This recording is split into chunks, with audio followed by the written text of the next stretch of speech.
تو اللہ تبارک و تعالی نے ساری مخلوق کو انسان کے فائدے کے لیے بنایا، ساری مخلوقات انسان کی خدمت میں اللہ تعالی نے لگا دی ہے، اور انسان کو وَأَنْتُمْ خُلِقْتُمْ لِلْآخِرَةِ اللہ تعالیٰ نے فرمایا ہم نے تمہیں آخرت کے لیے پیدا کیا۔ اللہ کے دشمن ہیں، ان کے طریقوں کے اوپر مسلمان چل رہا ہے۔ أَيَبْتَغُونَ عِنْدَهُمُ الْعِزَّةَ فَإِنَّ الْعِزَّةَ لِلَّهِ جَمِيعًا۔ قرآن کریم کے اندر اللہ تعالیٰ نے ارشاد فرمایا لوگوں تمہیں کیا ہو گیا، اللہ کے احکامات کو چھوڑ کر غیروں کے پیچھے پڑتے ہو، تم کیا کافروں کے طور طریقے اپنا کر تم عزت حاصل کرنا چاہتے ہو؟ جیسا کہ حضرت شعیب علیہ السلام کی بیٹی، جیسا میں نے پچھلے جمعے کے اندر بھی عرض کیا تھا، حضرت موسیٰ علیہ السلام کو انہوں نے دیکھا کہ ان کی بکریوں کو پانی پلا دیا تھا، تو وہ خاتون حضرت شعیب علیہ السلام کی جو بیٹیاں تھیں وہ سمجھ گئی کہ یہ جو پانی پلانے والا آدمی ہے یہ کوئی معمولی آدمی نہیں ہے، اس کی قدر کرنی چاہیے۔ تو اپنے ابا جان سے کہنے لگی یا ابت استاجر ان خیر من استاجرت القوی الامین، میرے ابا جان اس آدمی کو ہم مزدور نہ رکھ لیں، کیا سنت ہے انبیاء کی، ہر آدمی کرتا ہے، اب کس سے نکاح کریں؟ آپ صلی اللہ علیہ وسلم نے ارشاد فرمایا عورت سے نکاح کیا جاتا ہے 4 چیزوں کو دیکھ کر۔ کتنی چیزوں کو دیکھ کر؟ 4 چیزوں کو۔ فرمایا کوئی تو خاندان کو دیکھتے ہیں، بھائی اچھے خاندان کی لڑکی ہے اور بچہ اچھے خاندان کا ہے، لحسبها ولجمالها ولمالها ولدینها۔ فرمایا حسب نسب کو دیکھ کر لوگ کیا کرتے ہیں؟ نکاح کرتے ہیں۔ اور فرمایا کوئی تو ایسے ہوتے ہیں حسب نسب کو نہیں دیکھتے لیکن مال کو دیکھتے ہیں کہ جی بڑے جو ہے نا مالدار گھرانے کی لڑکی ہے، نکاح کریں گے تو مال آئے گا۔ ابشروا، آپ صلی اللہ علیہ وسلم امت کو خوشخبری دیتے، خوش رہو۔ حضرت معاذ رضی اللہ عنہ فرماتے ایک مرتبہ آپ صلی اللہ علیہ وسلم نے ارشاد فرمایا یا معاذ، معاذ جانتے ہو، 3 مرتبہ بلایا، یا معاذ۔ حضرت معاذ نے عرض کیا لبیک یا رسول اللہ، رسول اللہ صلی اللہ علیہ وسلم میں حاضر ہوں۔ آقا نے 3 مرتبہ فرمایا، پھر فرمایا اتدری ما حق اللہ علی العباد وما حق العباد علی اللہ، معاذ جانتے ہو اللہ کا حق بندوں کے اوپر کیا ہے؟ اللہم صلی علی سیدنا محمد یا رب صلی۔ عزیزان محترم،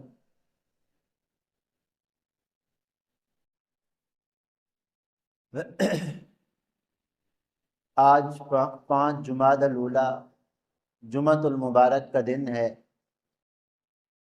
اور 8 نومبر 2024۔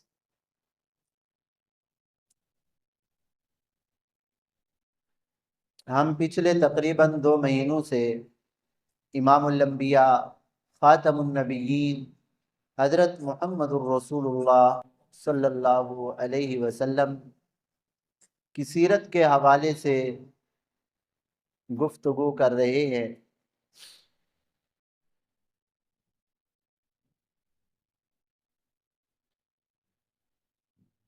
اللہ تبارک و تعالی نے انسان کو اشرف المخلوق بنایا ہے،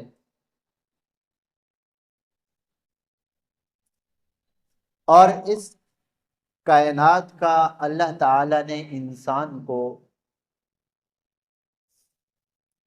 مخدوم بنایا ہے، باقی ساری مخلوق کو اللہ نے انسان کا خادم بنایا ہے۔ آسان لفظوں میں آپ یوں سمجھ لیں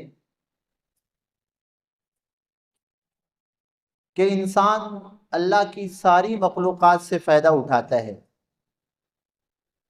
ساری مخلوقات اللہ تعالیٰ نے انسان کے فائدے کے لیے بنائی ہے۔ الدنیا خلقت لکم، امام الانبیاء صلی اللہ علیہ وسلم کا پاک ارشاد ہے کہ دنیا اللہ نے تمہارے فائدے کے لیے بنائی ہے۔ سورج کی روشنی سے ہم فائدہ حاصل کر رہے ہیں، سورج کو ہمارے جسم سے کوئی فائدہ نہیں ہوتا۔ چاند کی روشنی سے ہم فائدہ حاصل کر رہے ہیں، ہماری وجہ سے چاند کو کوئی فائدہ نہیں ہوتا۔ زمین سے جتنا بھی چیزیں اگ رہی ہیں، پیدا ہو رہی ہیں، ساری زمین کی چیزوں سے ہم ہی فائدہ حاصل کر رہے ہیں، زمین ہم سے کوئی فائدہ حاصل نہیں کر رہی ہے۔ پانی سے ہم فائدہ حاصل کر رہے ہیں، پانی کو استعمال کر رہے ہیں، پی رہے ہیں، اپنے اور جانوروں اور دوسرے استعمال میں انسان ہی لا رہا ہے۔ اگر جانور پانی کو استعمال کر رہے ہیں تو وہ جانور بھی تو انسان کے فائدے کے لیے بنائے گئے ہیں نا۔ تو ساری مخلوقات کو اللہ تعالی نے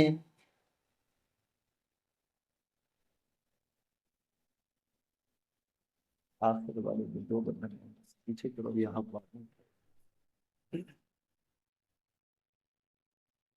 تو اللہ تبارک و تعالی نے ساری مخلوق کو انسان کے فائدے کے لیے بنایا، ساری مخلوقات انسان کی خدمت میں اللہ تعالی نے لگا دی ہے، اور انسان کو وَأَنْتُمْ خُلِقْتُمْ لِلْآخِرَةِ اللہ تعالی نے فرمایا ہم نے تمہیں آخرت کے لیے پیدا کیا۔ اس دنیا میں آنے کا مقصد انسان کا یہ نہیں کہ جس طرح دوسری مخلوق جانور ہیں، جانور کیا کرتے ہیں؟ کھاتے ہیں، پیتے ہیں، خواہش پوری کرتے ہیں، مر جاتے ہیں، ختم ہو گئے۔ کھانا پینا، خواہش پوری کرنا اور پھر اس دنیا سے چلے جانا، یہ کام جانوروں کا ہے۔ انسان کو اللہ تعالیٰ نے صرف اس لیے پیدا نہیں کیا کہ کھائے پیے کمائے اور کھائے اور مر جائے، اس لیے اللہ نے پیدا نہیں کیا۔ انسان کو ایک عظیم مقصد کے لیے اس دنیا کے اندر رہ کر انسان اپنے پیدا کرنے والے کو پہچانے۔ جس ذات نے ساری کائنات کو بنایا، آسمان و زمین کا نظام بنایا، پہاڑوں شجر اور حجر کا نظام بنایا، ساری مخلوقات کو جس ذات نے پیدا کیا، انسان اس دنیا کے اندر رہ کر اس اللہ کو راضی کرے۔ یہ دنیا میں آنے کا ہمارا مقصد ہے۔ ہمارا ایک ایک عمل ایسا ہونا چاہیے کہ ہمارا ایک ایک عمل اللہ کی رضا والا ہونا چاہیے۔ ایک ایک عمل سے امام الانبیاء صلی اللہ علیہ وسلم کی غلامی ہمیں نظر آنی چاہیے۔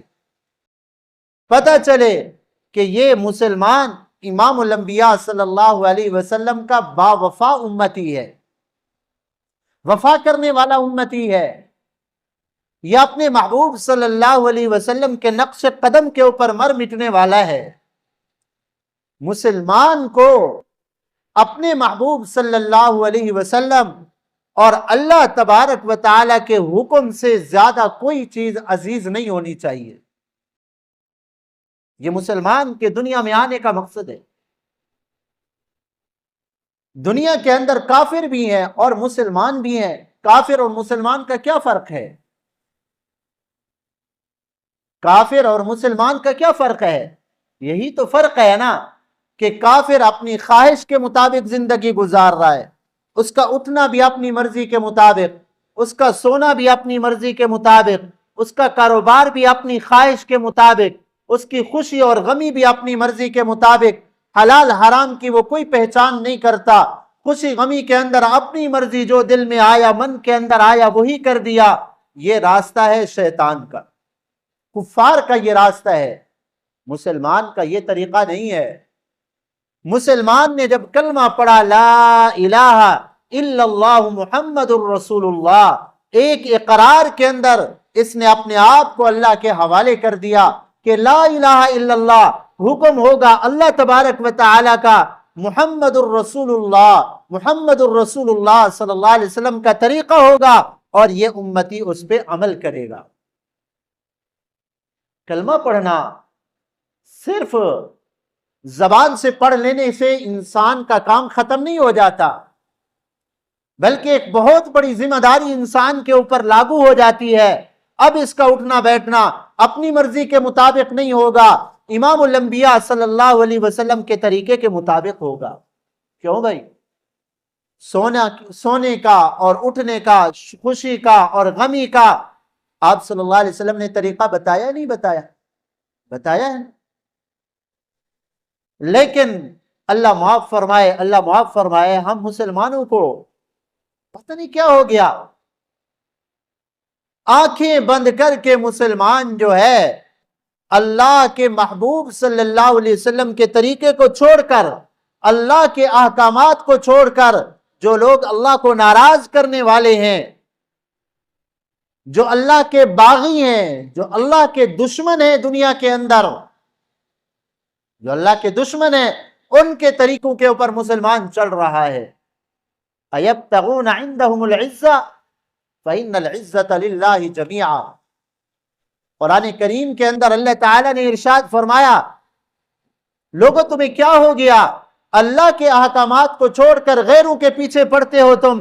کیا کافروں کے طور طریقے اپنا کر تم عزت حاصل کرنا چاہتے ہو؟ کیا تمہیں عزت مل جائے گی؟ تمہیں کامیابی مل جائے گی؟ سن لو، فَإِنَّ الْعِزَّةَ لِلَّهِ جَمِيعًا، ساری عزتیں میرے اللہ کے ہاتھ کے اندر ہیں۔ قُلِ اللَّهُمَّ مَالِكَ الْمُلْكِ تُؤْتِي الْمُلْكَ مَنْ تَشَاءُ وَتَنْزِعُ الْمُلْكَ مِمَّنْ تَشَاءُ وَتُعِزُّ مَنْ تَشَاءُ وَتُذِلُّ مَنْ تَشَاءُ بِيَدِكَ الْخَيْرُ۔ ساری کائنات اللہ کے قبضہ قدرت کے اندر ہے۔ بادشاہت جس کو چاہے اللہ عطا کر دیں، جس کو چاہے جو ہے نا بادشاہت کی کرسی سے اتروا دے، بادشاہت چھین لے، اور جس کو چاہے اللہ تعالیٰ عزت دے دے، جس کو چاہے اللہ ذلت دے دے۔ بیدک الخیر، سارے خیر کے معاملات میرے اللہ کے قبضہ قدرت کے اندر ہے۔ وَلِلَّهِ الْعِزَّةُ وَلِرَسُولِهِ وَلِلْمُؤْمِنِينَ وَلَكِنَّ الْمُنَافِقِينَ لَا يَعْلَمُونَ وَلَا يَفْقَهُونَ۔ قرآن کی آیات میں مختلف انداز سے اللہ تعالیٰ نے فرمایا کہ عزت دینے والی ذات اللہ کی ذات ہے، ولی رسولہ، رسول اللہ صلی اللہ علیہ وسلم کی اتباع کے اندر تمہیں عزت ملے گی، وللمؤمنین، اللہ نے عزت مومنین کے لیے رکھی ہے، ولکن المنافقین لا یفقہون، ولکن المنافقین لا یعلمون، لیکن منافق لوگ اس کو نہیں جانتے۔ منافق سمجھتے ہیں کافروں کے طور طریقے کے اندر عزت ہمیں مل جائے گی۔ تو میرے بھائیوں، دنیا کے اندر انسان اور ہمارے آنے کا مقصد یہ نہیں ہے کہ کمائے مشین کی طرح رات دن لگا ہوا ہے انسان پیسہ کمانے کے اندر، اور زندگی گزاریں جانوروں کی طرح اور مر جائیں۔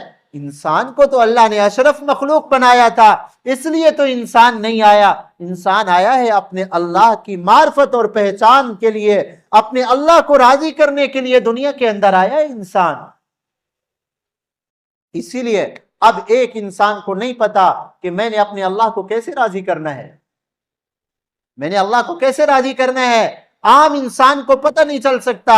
اللہ تعالیٰ نے کرم اور احسان فرمایا، انبیاء علیہم الصلاۃ والتسلیمات کا سلسلہ جاری فرما کر آخر کے اندر ختم نبوت کا تاج اللہ تعالیٰ نے امام الانبیاء صلی اللہ علیہ وسلم کے مبارک سر پہ سجایا۔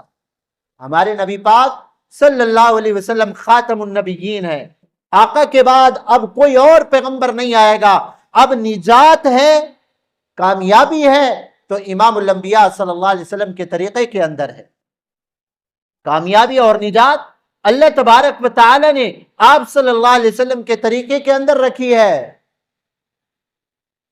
وَمَن يَبْتَغِ غَيْرَ الْإِسْلَامِ دِينًا فَلَن يُقْبَلَ مِنْهُ۔ اللہ تعالیٰ فرماتے ہیں آپ صلی اللہ علیہ وسلم جو دین لے کر آئے ہیں، دین اسلام، اس کو چھوڑ کر کوئی آدمی اگر کامیابی چاہے گا فَلَن يُقْبَلَ مِنْهُ، اللہ تعالیٰ اس کے عمل کو ہرگز قبول نہیں کریں گے اور کامیاب نہیں ہوگا۔ تو آقا کی مبارک زندگی ہمارے لیے کامل مکمل نمونہ ہے۔ خوش نصیب انسان وہ ہے جو آپ صلی اللہ علیہ وسلم کی اتباع کے اندر زندگی گزار رہے ہیں، خوش نصیب انسان ہے۔ اور بد نصیب انسان وہ ہے کہ جو اتنا بڑی خیر اور اتنا بڑی رحمت سے محروم ہے۔ آپ سچی دل کے اوپر ہاتھ رکھ کے بتائیں، اللہ کی رحمت کون سے طریقہ پر عمل کرنے میں نازل ہوگی؟ امام الانبیاء صلی اللہ علیہ وسلم کے طریقہ پر ہم عمل کریں گے تو اللہ کی رحمت نازل ہوگی۔ اگر آقا کے طریقے کو چھوڑ کر کافروں کے طریقے کو اپنایا تو پھر اللہ کی رحمت نازل نہیں ہوگی، پھر اللہ کی رحمت نازل نہیں ہوگی۔ اس لیے تقریباً پچھلے 2 مہینے سے ہم آپ صلی اللہ علیہ وسلم کی سیرت کے حوالے سے گفتگو کر رہے تھے۔ ہم یہاں تک پہنچے تھے کہ آپ صلی اللہ علیہ وسلم کی مبارک عمر 25 سال کے قریب پہنچی تو حضرت خدیجہ الکبریٰ رضی اللہ تعالی عنہا آپ صلی اللہ علیہ وسلم کی صداقت، امانت اور دیانت سے متاثر ہو کر خود آپ صلی اللہ علیہ وسلم کے پاس نکاح کا پیغام بھجوایا۔ اس لیے علماء نے لکھا ہے کہ مردوں کے اندر سمجھدار بہت سے لوگ گزرے ہیں، عورتوں میں بہت کم ایسی عورتیں ہیں جو کمال کے درجے کو پہنچی ہیں، عقل کے اندر کمال اور جو ہے نا سمجھ کے اندر کمال، ایسی کم عورتیں گزری ہیں۔ جیسا کہ حضرت شعیب علیہ السلام کی بیٹی، جیسا میں نے پچھلے جمعے کے اندر بھی عرض کیا تھا، حضرت موسیٰ علیہ السلام کو انہوں نے دیکھا کہ ان کی بکریوں کو پانی پلا دیا تھا، تو وہ خاتون حضرت شعیب علیہ السلام کی جو بیٹیاں تھیں وہ سمجھ گئیں کہ یہ جو پانی پلانے والا آدمی ہے یہ کوئی معمولی آدمی نہیں ہے، اس کی قدر کرنی چاہیے۔ تو اپنے ابا جان سے کہنے لگی، یا ابت استاجر ان خیر من استاجرت القوی الامین، میرے ابا جان اس آدمی کو ہم مزدور نہ رکھ لیں، اور یہ امانت دار بھی ہیں اور یہ قوی بھی ہیں، کام بھی کرنے والے ہیں اور کام کرنا جانتے بھی ہیں۔ تو وہ سمجھ گئی کہ موسیٰ علیہ السلام کوئی معمولی ہستی نہیں ہے۔ تو بالآخر حضرت شعیب علیہ السلام کی ایک بیٹی سے حضرت موسیٰ علیہ السلام کا نکاح ہو گیا، وہ بیوی بنی ان کی۔ اسی طرح حضرت خدیجہ الکبریٰ رضی اللہ عنہا کو اللہ تعالیٰ نے بڑی شان عطا فرمائی تھی۔ عرب کے اندر اس وقت پورے مکہ مکرمہ کے اندر سب سے زیادہ مالدار حضرت خدیجہ الکبریٰ رضی اللہ عنہا تھی۔ علماء نے لکھا ہے پورے مکہ والوں کا مال ایک طرف کیا جائے جمع اور حضرت خدیجہ الکبریٰ رضی اللہ عنہا کا مال الگ کیا جائے تو حضرت خدیجہ رضی اللہ عنہا کا مال بڑھ جاتا۔ اب جب انہوں نے آپ صلی اللہ علیہ وسلم کی صداقت کو، آپ صلی اللہ علیہ وسلم کی شرافت کو، آپ صلی اللہ علیہ وسلم کی دیانت کو دیکھا تو پھر اپنے جو چچا زاد بھائی تھے ورقہ ابن نوفل، ان سے بھی حالات ذکر کیے تو انہوں نے بتایا کہ خدیجہ اگر یہ تم بتا رہے ہو، جو میسر نے آ کے سفر کے حالات بھی بتائے ہیں، راہب کی گواہیاں بھی بتائی ہیں، تو لگتا ہے یہ اللہ کے پیغمبر ہونے والے ہیں، اعلان نبوت کرنے والے ہیں، نبی ہذہ الامہ، اس امت کے نبی ہیں۔ تو حضرت خدیجہ الکبریٰ رضی اللہ عنہا نے نفیسہ نامی ایک عورت کو بھیجا، جا کر آپ صلی اللہ علیہ وسلم کو نکاح پہ آمادہ کرے۔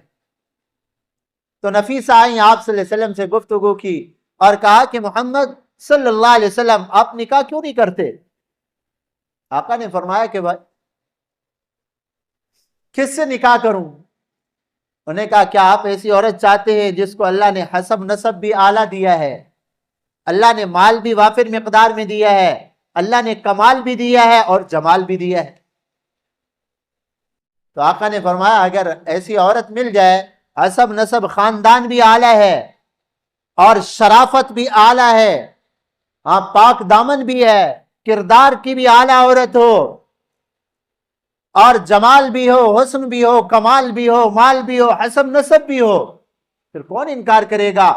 آپ صلی اللہ علیہ وسلم نے اس نفیسہ سے پوچھا کہ بتاؤ وہ ہے کون؟ انہوں نے کہا حضرت خدیجہ۔ حضرت خدیجہ کو طاہرہ کہتے تھے۔ حضرت خدیجہ بیوہ ہو گئی تھی، پہلے ان کے 2 نکاح ہوئے، دونوں خاوند سے بیوہ ہو گئی تھی، اور بہت بڑے مکہ کے مالداروں نے نکاح کے پیغام بھیجے تھے لیکن حضرت خدیجہ نے قبول نہیں کیے تھے۔ آقا نے فرمایا نفیسہ کیا بات کرتی ہو، خدیجہ کو تو بڑے بڑے سرداروں نے نکاح کا پیغام دیا ہے لیکن انہوں نے ٹھکرا دیا، میرے پاس تو مال نہیں ہے۔ آپ صلی اللہ علیہ وسلم جو تجارت کرتے تھے نا اعلان نبوت سے پہلے، وہ اپنے چچا کی خدمت کرتے تھے، سارا پیسہ ان کو دے دیتے تھے۔ فرمایا کہ خدیجہ میرے پاس تو مال نہیں، نفیسہ میرے پاس تو مال نہیں ہے، خدیجہ کو تو بڑے بڑے مالداروں نے جو ہے نا نکاح کے پیغام دیے ہیں، خدیجہ مجھ سے کیسے، ایک ایسے آدمی سے جس کے پاس مال نہ ہو اس سے کیسے نکاح کریں گی؟ انہوں نے عرض کیا محبوب اس بات کو آپ چھوڑیں، اگر اس بات کو راز میں رکھیں تو مجھے تو حضرت خدیجہ نے خود بھیجا ہے۔ اب دیکھو یہاں پر ایک تو ہے واقعہ بیان کر کے چلے جانا، لیکن آپ صلی اللہ علیہ وسلم کی مبارک زندگی کا ایک ایک لمحہ ہم امت کے لیے جو ہے نا کامیابی اور ہدایت کا ذریعہ ہے۔ اب ہمیں بھی زندگی میں نکاح کی ضرورت پیش آتی ہے، انسانی فطرت ہے، اللہ نے یہ رکھا ہے، اور انبیاء کی مرسلین کی سنت ہے نکاح کرنا۔ نکاح کرنا انبیاء کی سنت ہے، بلکہ وہ آدمی جس آدمی کے پاس نکاح کی طاقت ہے، جوان آدمی ہے، اور جو ہے نا اور حق المہر کے اوپر بھی قادر ہے، حق المہر کے اوپر بھی قادر ہے، جوان آدمی ہے اور رشتہ بھی اس کو مل رہا ہے، اگر وہ نکاح نہ کرے تو ایسے آدمی کو شریعت کے اندر آپ صلی اللہ علیہ وسلم نے فرمایا یہ شیطان کا بھائی ہے۔ ایسا آدمی جس کو نکاح کی طاقت بھی ہے، جوان آدمی ہے اور بیوی کا حق بھی ادا کر سکتا ہے اور رشتہ بھی اس کو مل رہا ہے، پھر بھی نکاح نہیں کرتا کہ ذرا پیسہ اور آ جائے اور آ جائے اور آ جائے، آپ صلی اللہ علیہ وسلم نے ایسے آدمی کو فرمایا یہ تو شیطان کا بھائی ہے۔ نکاح سنت ہے انبیاء کی، ہر آدمی کرتا ہے، اب کس سے نکاح کریں؟ آپ صلی اللہ علیہ وسلم نے ارشاد فرمایا عورت سے نکاح کیا جاتا ہے 4 چیزوں کو دیکھ کر۔ کتنی چیزوں کو دیکھ کر؟ 4 چیزوں کو۔ فرمایا کوئی تو خاندان کو دیکھتے ہیں، بھائی اچھے خاندان کی لڑکی ہے اور بچہ اچھے خاندان کا ہے، لحسبها ولجمالها ولمالها ولدینها۔ فرمایا حسب نسب کو دیکھ کر لوگ کیا کرتے ہیں؟ نکاح کرتے ہیں۔ اور فرمایا کوئی تو ایسے ہوتے ہیں حسب نسب کو نہیں دیکھتے لیکن مال کو دیکھتے ہیں کہ جی بڑے جو ہے نا مالدار گھرانے کی لڑکی ہے، نکاح کریں گے تو مال آئے گا۔ اور کوئی ایسے ہوتے ہیں، تیسری وجہ لی جمالیہا، کوئی حسن و جمال کے اوپر دیکھ کر جو ہے نا وہ نکاح کرتے ہیں کہ لڑکی بڑی خوبصورت ہے، حسب کی وجہ سے، خاندان کی وجہ سے، اور جو ہے نا مال کی وجہ سے اور حسن کی وجہ سے۔ اور کوئی لوگ ایسے ہوتے ہیں جو یہ دیکھتے ہیں کہ یہ بچی دیندار گھرانے کی ہے، یہ بچہ دیندار گھرانے کا ہے، کوئی تو دین کو بنیاد بنا کر نکاح کرتے ہیں۔ تو آقا نے ہمیں کیا تعلیم دی ہے؟ کس چیز کو دیکھ کر نکاح کیا جائے؟ خاندان کو یا حسن و جمال کو یا مال کو یا دین کو؟ کس چیز کو دیکھ کر نکاح کیا جائے؟ آج ہم مسلمانوں کو پتہ ہی نہیں کہ ہم نے نکاح کرنا ہے تو کیسے کرنا ہے، کس سے نکاح کرنا ہے۔ بس ہمارے سامنے آج رات دن جو ہے نا ابھی ہمارے ذہن کے اوپر مال ہی سوار ہے، بس دیکھتے ہیں کھاتے پیتے گھرانے کا ہے بچہ یا بچی ہے، نکاح دے دیتے ہیں، آگے اس کے اخلاق جیسے بھی ہوں اللہ معاف فرمائے، وہ اسلام کے دائرے کے اندر ہے یا نہیں ہے اس چیز کو نہیں دیکھتے، اللہ معاف فرمائے۔ بعض لوگ ایسے ہوتے ہیں کہ مال تو ہوتا ہے لیکن دین ان کے اندر نہیں ہوتا، اللہ معاف فرمائے، دین کی توہین کر کے وہ اسلام سے نکل جاتے ہیں، کفر کے اندر داخل ہو جاتے ہیں اور بد اخلاق ہوتے ہیں، کوئی ایسے بھی ہوتے ہیں۔ تو آپ صلی اللہ علیہ وسلم نے ہمیں اس بارے میں تعلیم کیا دی ہے؟ آپ صلی اللہ علیہ وسلم نے فرمایا فاظفر بالدین، بھائی دینداری کو دیکھ کر جو ہے نا نکاح کرو۔ کیوں؟ حسب نسب اگر اعلیٰ ہو لیکن کردار اچھا نہ ہو، اعمال اچھے نہ ہوں، اخلاق نہ ہوں تو گھر چلے گا؟ گھر نہیں چلے گا۔ گھر چلتے ہیں اخلاق سے، ایک دوسرے کے برداشت کرنے سے، ایک دوسرے کی رعایت کرنے سے۔ مرد بھی بیوی کو اللہ کی بندی سمجھے کہ جیسے مجھ سے غلطی ہو جاتی ہے، یہ میری بیوی یہ بھی اللہ کی بندی ہے، اس سے بھی خطا ہو جاتی ہے، اگر اس سے کبھی غلطی ہو جائے مرد معاف کر دے۔ اور بیوی کے اندر بھی اگر دین ہے تو وہ بھی اپنے شوہر کو انسان سمجھے، اگر کوئی اس کی جو ہے نا ضرورت پوری نہیں ہو سکی یہ سمجھے کہ ساری ضرورتیں پورے کرنے والی ذات تو اللہ کی ہے، انسان کی ساری خواہشیں تو پوری نہیں ہوتی۔ یہ دنیا کی زندگی عارضی زندگی ہے، اگر میاں بیوی کے اندر دین ہوگا تو اخلاق ہوں گے تو گھر بنے گا اور زندگی کا یہ بڑا سفر بڑی آسانی سے گزرے گا۔ یہ زندگی کا جو سفر ہے نا موت تک کا سفر ہے، اگر میاں بیوی کے اندر اخلاق ہے، دین ہے تو یہ بڑا سفر جو ہے بڑا آسان ہو جاتا ہے اور بڑا آسانی سے گزرتا ہے۔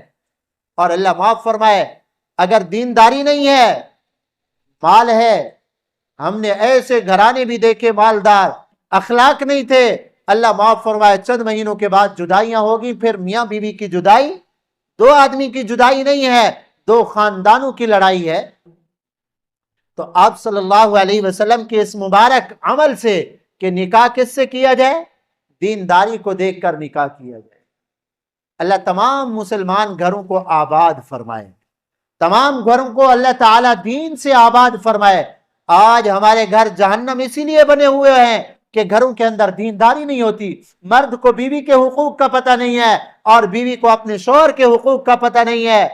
ہر ایک یہی چاہتا ہے کہ بس میری خواہش پوری ہو۔ اللہ معاف فرمائے۔ تو بہرحال آپ صلی اللہ علیہ وسلم نے حضرت خدیجہ الکبریٰ رضی اللہ تعالی عنہ کے نکاح کے پیغام کو قبول کیا، اور آپ صلی اللہ علیہ وسلم کے ساتھ آقا کے چچا ابو طالب اور حضرت حمزہ رضی اللہ تعالی عنہ ساتھ گئے، اور حضرت خدیجہ رضی اللہ عنہ کی طرف سے عمر بن نفیل اور اسی طرح جو ہے نا ورقہ ابن نوفل اور بھی کچھ حضرات تھے۔ آپ صلی اللہ علیہ وسلم کا مبارک نکاح جو ہے 25 سال کی عمر میں ہوا۔ اس وقت حضرت خدیجہ رضی اللہ تعالی عنہا کی عمر 40 سال، 40 سال، اور آپ صلی اللہ علیہ وسلم کی مبارک عمر 25 سال کی، عین جوانی کا زمانہ ہے۔ اللہ کے نبی کا کوئی کام اپنی مرضی کے مطابق نہیں ہوتا۔ وما ينطق عن الهوى ان هو الا وحی یوحى، آقا کا کوئی کام اپنی مرضی کے مطابق نہیں ہوتا۔ اور حضرت خدیجہ الکبریٰ وہ خوش نصیب خاتون ہیں، بڑی خوش نصیب ہے۔ سب سے پہلے اس امت کے اندر مسلمان حضرت خدیجہ الکبریٰ رضی اللہ عنہ ہے۔ آپ صلی اللہ علیہ وسلم کے اوپر جب وحی نازل ہوئی نا، پہلے قرآن کی آیات نازل ہوئی، آقا گھر تشریف لائے، تو سب سے پہلے حضرت خدیجہ رضی اللہ عنہ آپ صلی اللہ علیہ وسلم کے اوپر ایمان لائیں۔ امت میں سب سے پہلے مسلمان ہونے کا شرف حضرت خدیجہ الکبریٰ رضی اللہ عنہ کو حاصل ہے۔ اور اللہ نے یہ بھی شرف عطا فرمایا کہ آپ صلی اللہ علیہ وسلم کی جتنی بھی اولاد ہے، 4 بیٹیاں آپ صلی اللہ علیہ وسلم کی، حضرت زینب، حضرت رقیہ، حضرت ام کلثوم اور حضرت فاطمہ الزہرا رضی اللہ عنہا، یہ 4 بیٹیاں آپ صلی اللہ علیہ وسلم کی چاروں حضرت خدیجہ رضی اللہ تعالی عنہا سے ہیں۔ یعنی آقا کی جو بھی اولاد ہے وہ حضرت خدیجہ الکبریٰ رضی اللہ عنہا سے ہے، اور آپ صلی اللہ علیہ وسلم کے 2 بیٹے بھی حضرت خدیجہ الکبریٰ رضی اللہ عنہا سے۔ ایک کا نام تھا قاسم، بڑے بیٹے کا نام تھا قاسم، اور دوسرے بیٹے جو آقا کے تھے ان کا نام تھا عبداللہ۔ آپ صلی اللہ علیہ وسلم اس بیٹے کو عبداللہ کو محبت میں طیب بلاتے تھے، اور حضرت خدیجہ محبت میں ان کو طاہر کہتی تھی، طاہر بلاتی تھی۔ تو یہ 6 اولاد جو ہے نا آپ صلی اللہ علیہ وسلم کی، یہ حضرت خدیجہ الکبریٰ رضی اللہ تعالی عنہ کے بیٹے سے ہیں۔ اور آقا کے ایک بیٹے اور بھی تھے جن کا نام ابراہیم تھا، وہ حضرت ماریہ قبطیہ رضی اللہ تعالی عنہا سے وہ بیٹے پیدا ہوئے، اور تقریباً 18 مہینے کی عمر تھی آپ صلی اللہ علیہ وسلم کے وہ بیٹے انتقال کر گئے۔ اور ایسے شان والے تھے، آپ صلی اللہ علیہ وسلم نے فرمایا اللہ نے نبوت کا دروازہ میرے اوپر بند کر دیا، میں اللہ کا آخری پیغمبر ہوں، اگر میرے بعد بھی نبوت جاری ہوتی تو میرا یہ بیٹا ابراہیم جو ہے یہ نبی بنتا، میرا یہ بیٹا ابراہیم نبی بنتا۔ تو بہرحال آپ صلی اللہ علیہ وسلم کی یہ جو 6 اولاد تھی نا، حضرت خدیجہ الکبریٰ رضی اللہ تعالی عنہا سے تھی۔ اللہ نے حضرت خدیجہ الکبریٰ رضی اللہ عنہا کو یہ شرف عطا فرمایا۔ اور جیسا کہ میں نے ابھی عرض کیا، حضرت خدیجہ الکبریٰ رضی اللہ تعالی عنہا سب سے پہلی خاتون ہیں جنہوں نے اسلام قبول کیا۔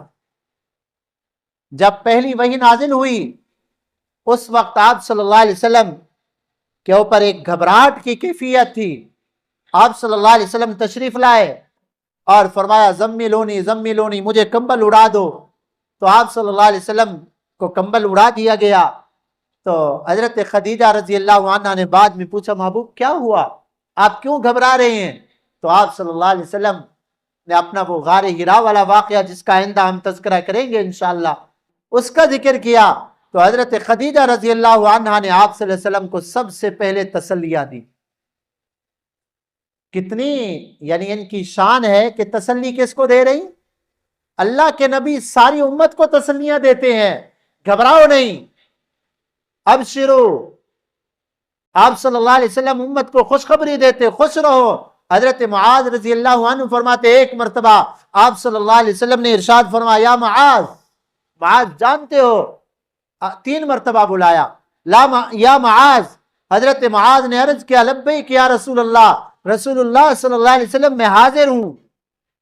آقا نے 3 مرتبہ فرمایا، پھر فرمایا، اتدری ما حق اللہ علی العباد وما حق العباد علی اللہ، معاذ جانتے ہو اللہ کا حق بندوں کے اوپر کیا ہے؟ اللہ کا کیا حق ہے بندوں کے اوپر، اور پھر بندوں کا کیا حق ہے اللہ کے اوپر؟ معاذ جانتے ہو؟ حضرت معاذ رضی اللہ تعالی عنہ نے عرض کیا، اللہ و رسولہ عالم، میرے محبوب آپ زیادہ جانتے ہیں۔ فرمایا، بیٹا اللہ کا حق یہ ہے کہ بندہ اللہ کے حکم کے مطابق زندگی گزارے، اللہ کے ساتھ کسی کو شریک نہ ٹھہرائے، اللہ کے ساتھ نہ عبادت کے اندر، نہ قدرت کے اندر، نہ علم کے اندر، نہ صفات کے اندر، کسی چیز کے اندر اللہ کی ذات وحدہ لا شریک لہ ذات ہے۔ اپنی طاقت کے اندر بھی، اپنی قدرت کے اندر بھی اللہ کی ذات، اپنے علم کے اندر بھی وحدہ لا شریک لہ ہے، اپنی عبادت کے اندر بھی وحدہ لا شریک لہ ہے۔ فرمایا اللہ کا حق یہ ہے کہ یہ نیاز جبین اللہ کے سامنے جھکے، یہ کسی غیر اللہ کے سامنے نہ جھکے۔ یا علی مدد، یا غوث مدد کے نعرے نہیں ہونے چاہیے، یا اللہ مدد کے نعرے ہونے چاہیے۔ ہر کسی کی مدد کرنے والی ایک اللہ کی ذات ہے۔ انبیاء بھی اللہ کے محتاج، اولیاء بھی اللہ کے محتاج، ہم جیسے گناہگار تو اور زیادہ محتاج ہیں اللہ کے۔ تو اللہ کا کیا حق ہے؟ اللہ کی عبادت کی جائے، اللہ کے ساتھ کسی کو شریک نہ ٹھہرایا جائے۔ اور فرمایا بندوں کا حق یہ ہے، جب بندے شرک نہیں کریں گے اللہ پھر ان کو عذاب بھی نہیں دیں گے اپنے فضل سے، اللہ ان کو عذاب بھی نہیں دیں گے۔ اب توجہ بات کو سمجھو، اللہ کے محبوب وہ ہیں جو ساری امت کو تسلیاں دیتے ہیں، گھبراؤ نہیں، اللہ کی رحمت بہت بڑی وسیع ہے۔ اور حضرت خدیجہ رضی اللہ عنہا کو اللہ نے وہ شان دی ہے کہ اللہ کے نبی کو تسلیاں دے رہی کہ محبوب آپ گھبرائے نہیں، انک لتصل الرحم وتحمل الکلہ وتکسب المعدومہ، محبوب آپ کے تو ایسے اخلاق ہیں، جس کے پاس مال نہیں ہوتا آپ اس کی ضروریات پوری کرنے والے ہیں، اور جو لوگوں کی ضروریات کو پورا کرے، لوگوں کے ساتھ حسن سلوک کرے، جو کسی اللہ کی مخلوق کی ضرورت کو پورا کرے، اللہ اس کو کبھی ضائع نہیں کرتے۔ ہاں، اللہ کی مخلوق جانور کی بھی ضرورت پوری کریں گے اللہ تب بھی راضی ہوتے ہیں۔